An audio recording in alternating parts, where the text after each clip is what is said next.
আসসালামু আলাইকুম, শুভ সকাল। এই যে সকাল শুরু হয় রান্নাঘর থেকে। নাস্তার প্রিপারেশন নিয়ে ডিম সিদ্ধ করছি হাসব্যান্ডের জন্য। এখানে আটা মেখে রেখেছি, ভাজি করছি। আর এই যে রুটি বানানো চলছে। সকালবেলায় আলু ভাজি এবং রুটিটা অনেক ভালো লাগে। আর আমার ডিম সিদ্ধ পছন্দ না, কিন্তু আমার হাসব্যান্ড অনেক পছন্দ করে। তাই তার জন্যই ডিম সিদ্ধ করতে দেওয়া। তো এই যে রুটিটা ২ পাশ থেকে লাল হলে আমার কাছে না বেশি খেতে ভালো লাগে।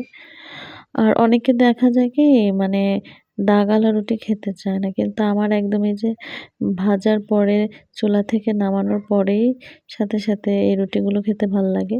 পরে রাখলে আর কেন যেন ওই রুটি আমি খেতে পারি না। যাই হোক, আমি নাস্তা বানিয়ে এখন অন্যান্য কাজের জন্য প্রিপারেশন নিতে হবে।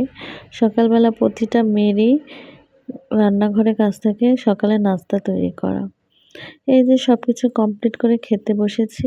আর আমার পাতে অনেকগুলো মরিচ। যাই হোক, এই যে বেডরুমটা সুন্দর করে গুছিয়ে নিয়েছি। যদিও খাটটা আমাদের এখন সরিয়ে এক জায়গা থেকে অন্য জায়গায় রাখা হয়েছে। কারণ আমার জানালাটা বন্ধ ছিল এই খাটের কারণে। আর যেহেতু অনেক গরম পড়েছিল, তাই জানালাটা খোলার জন্য হাসব্যান্ড খাটটা চেঞ্জ করে দিল। তো এই যে সুন্দর করে আমি ঝাড়ু দিয়ে নিচ্ছি। পুরোটা বাসা আমি এখন ঝাড়ু দিয়ে নিব। আমার বাসাটা যেহেতু অনেক বড়, তাই আমার ঝাড়ু দিতে অনেকটা সময় লেগে যায়। তো বাসা ক্লিন করতে সকালবেলা নাস্তার পরে মেন কাজ থাকে বাসা ক্লিনিং করা। আমি বাসা ক্লিন না করে আসলে রান্না করতে যাই না। কারণ ঘরগুলো গোছানো থাকলে কাজ করতে সুবিধা হয়। রান্নাঘরে অনেকটা সময় চলে যায়। আর বিগত ১০ দিন ১৫ দিন বাবার বাড়িতে ছিলাম। তো সেখান থেকে এসে ঘরের অনেক কাজই জমেছিল।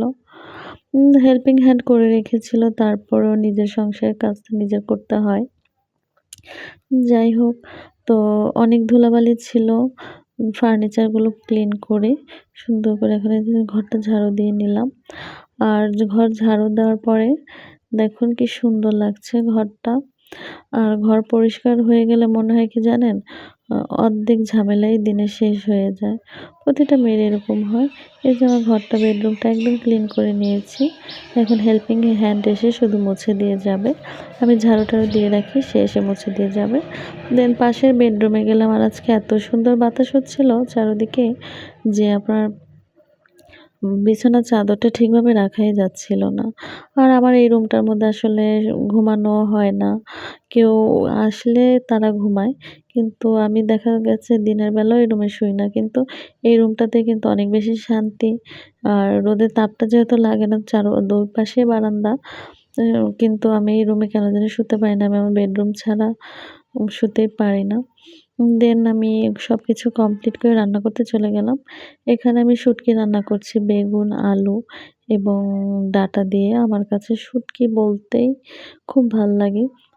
এক কথায় আমি শুটকি প্রেমী।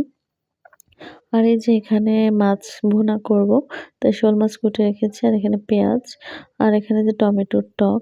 আর কয়েকদিন যাবৎ এত মাছি হয়েছে কিছু বলার মতো না। দেন এই যে থালা বাসন ক্লিন করে রেখেছি। আজকে হেল্পিং হ্যান্ড আসেনি সকালবেলা।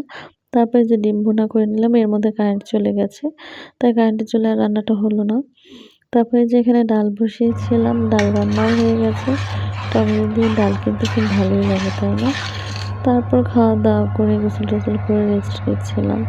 আজকের ওয়েদারটা এত সুন্দর ছিল, চারপাশে বাতাস, খুব ভালো লাগছিল। এই যে আমার বেডরুম থেকে এই ভিউগুলো দেখা যায়, খুব ভাল লাগে। তো আজকে এই পর্যন্তই। আল্লাহ হাফেজ, ভালো থাকবেন সবাই।